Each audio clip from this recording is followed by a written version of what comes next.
Hello viewers, আসসালামু আলাইকুম। কেমন আছেন সবাই? এই তো বেলকুনিতে গাছগুলোর যত্ন নিচ্ছি। আর সকালেই বেলকুনিতে একটু পানি দিচ্ছি গাছে। অনেক সুন্দর আমার গাছগুলো হয়েছে। এই তো দেখা যাচ্ছে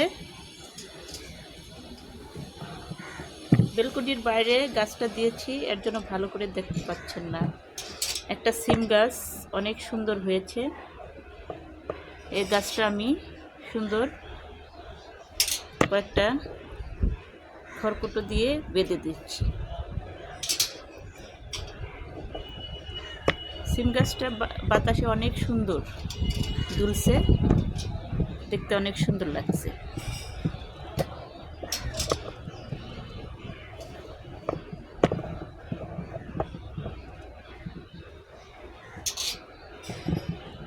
বেলকুনিতে কিছু গাছ থাকলে অনেক ভালো লাগে।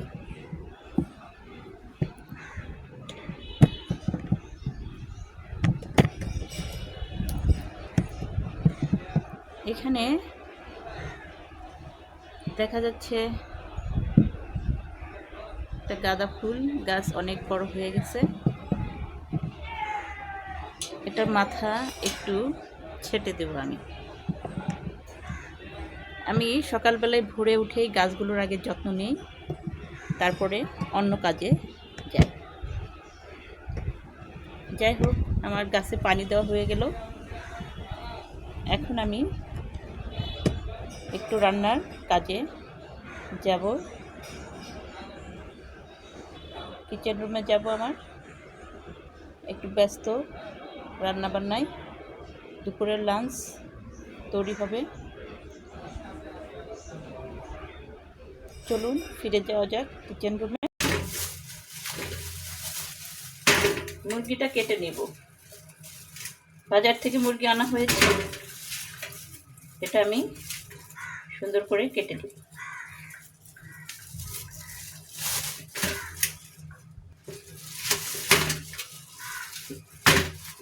একবারে ড্রেসিং করে নিয়ে আসলাম।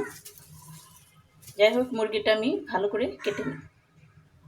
সঙ্গে থাকুন, আমি অফ ক্যামেরায় মুরগিটা কেটে নেব।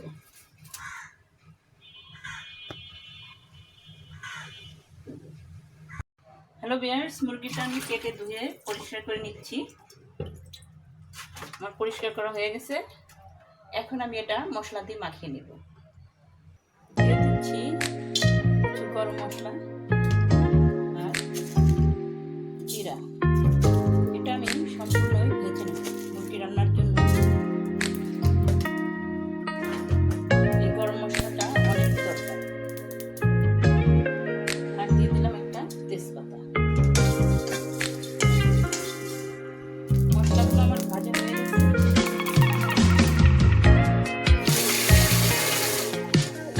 এখানে বসিয়ে দিচ্ছি সাদা ভাত। চাউলটা ধুয়ে নিচ্ছি। চাউলটা আমার ধোয়া হয়ে গেছে। আমি রাইস কুকারে ভাতটা বসিয়ে দিলাম।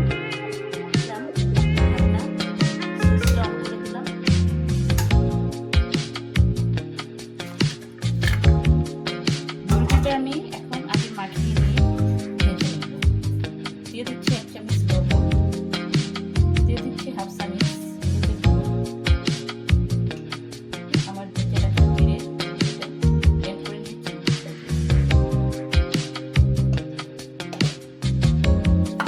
ভালো করে মাখিয়ে নিই।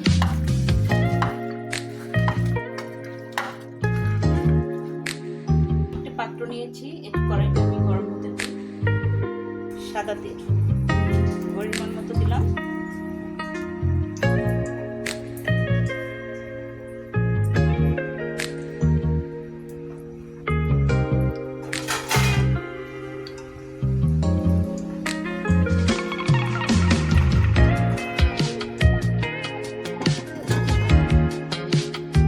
তেলটা বেশ গরম হয়ে গেছে।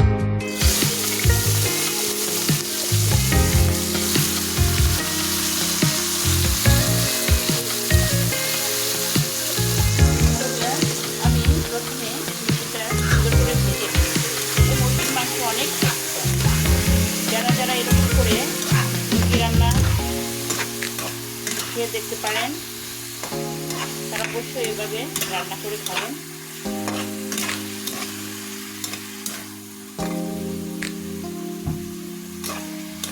আমি যেভাবে মুরগি রান্না করি আমার মতো করে, সেটা অনেক টেস্ট হয় আমার কাছে। এরকম করে রান্না করে খেয়ে একদিন কমেন্ট করে জানাবেন।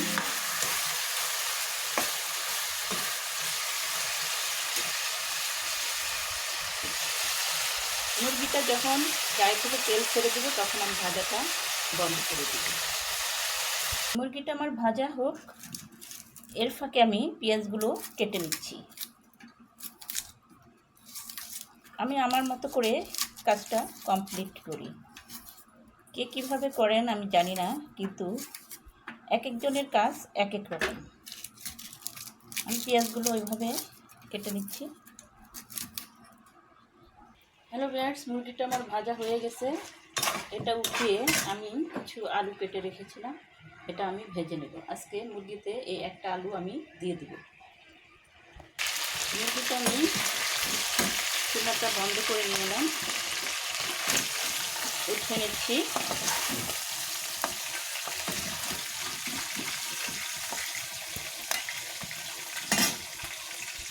আলুগুলো জাস্ট একটু হলুদের গুঁড়ো দিয়ে ভেজে নিলাম।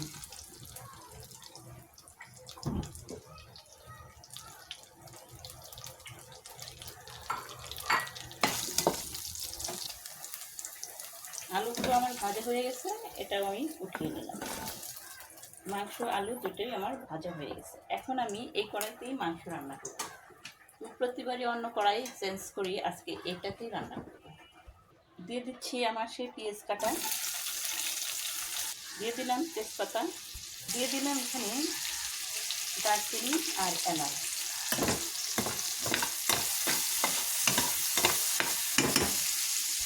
দিয়ে দেব 1 চামচ লবণ, একটু আদা বাটা, একটু রসুন বাটা, হলুদের গুঁড়ো 1 চামচ দিয়ে দিলাম, মরিচের গুঁড়ো 1 চামচ দিয়ে দিলাম। ভালো করে নাড়াচাড়া করে নিচ্ছি। মশলাটা একটু কষিয়ে নিলে মুরগিটা টেস্ট লাগে সুন্দর।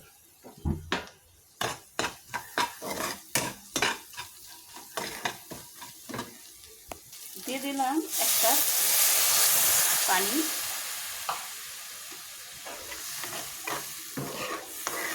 মশলাটা সুন্দর করে আমি আজকে কষিয়ে রান্না করছি।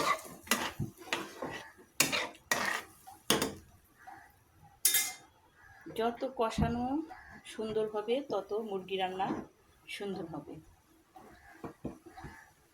দিচ্ছি একটু ঢাকা, ভালো করে কষানো হোক মশলাটা।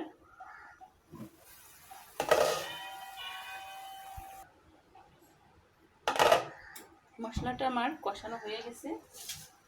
আমি এখন আমার ভেজে রাখা মুরগি আর আলুটা দিয়ে দিচ্ছি।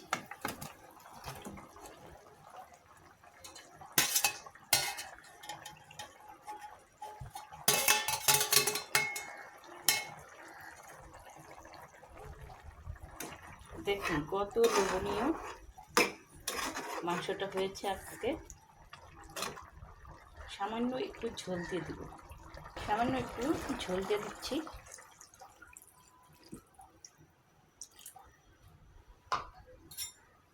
মুরগিটা আজকে হেভি টেস্ট লাগবে।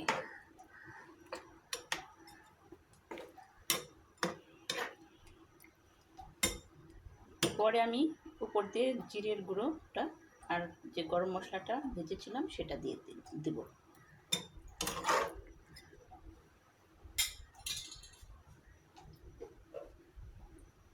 ঢেকে দিই। এই ফাঁকে পানিটা খেয়ে নিচ্ছি। রান্না করতে করতে এমন পানি পিপাসা লেগেছে, পানিটা আমাদের শরীরের জন্য সবচেয়ে ভালো। সবসময় এভাবে পানি খাবেন, কিছুক্ষণ পরপরই পানি খাওয়া আমাদের জন্য দরকার। সবাই স্বাস্থ্যের প্রতি একটু যত্ন নেবেন। এখন আমি মাংসটা জিরের গুঁড়োটা দিয়ে দেব, সম্পূর্ণ জিরের গুঁড়োটা দিয়ে দিচ্ছি ফ্লেভারটা ভালো আসার জন্য।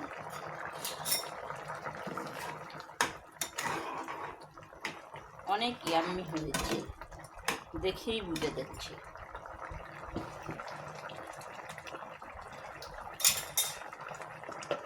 একটু ঢেকে দিই। মাংসটা আমার হয়ে গেছে, বেড়ে দিচ্ছি মাংস।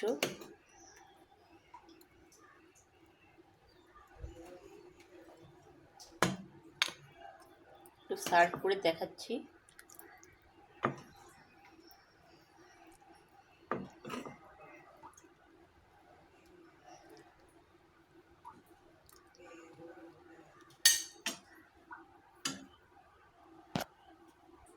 এখানে সাদা ভাত আর সাথে মুরগির মাংস। কেমন লাগলো আজকের রেসিপিটি? অবশ্যই একটা লাইক এবং কমেন্ট করে দেবেন, আর একটা সাবস্ক্রাইব করে দেবেন। আমার চ্যানেলের রান্নাগুলো যদি ভালো লাগে অবশ্যই একটা সাবস্ক্রাইব করে দেবেন, অনুরোধ রইল। আল্লাহ হাফেজ। আসসালামু আলাইকুম ওয়া রাহমাতুল্লাহ।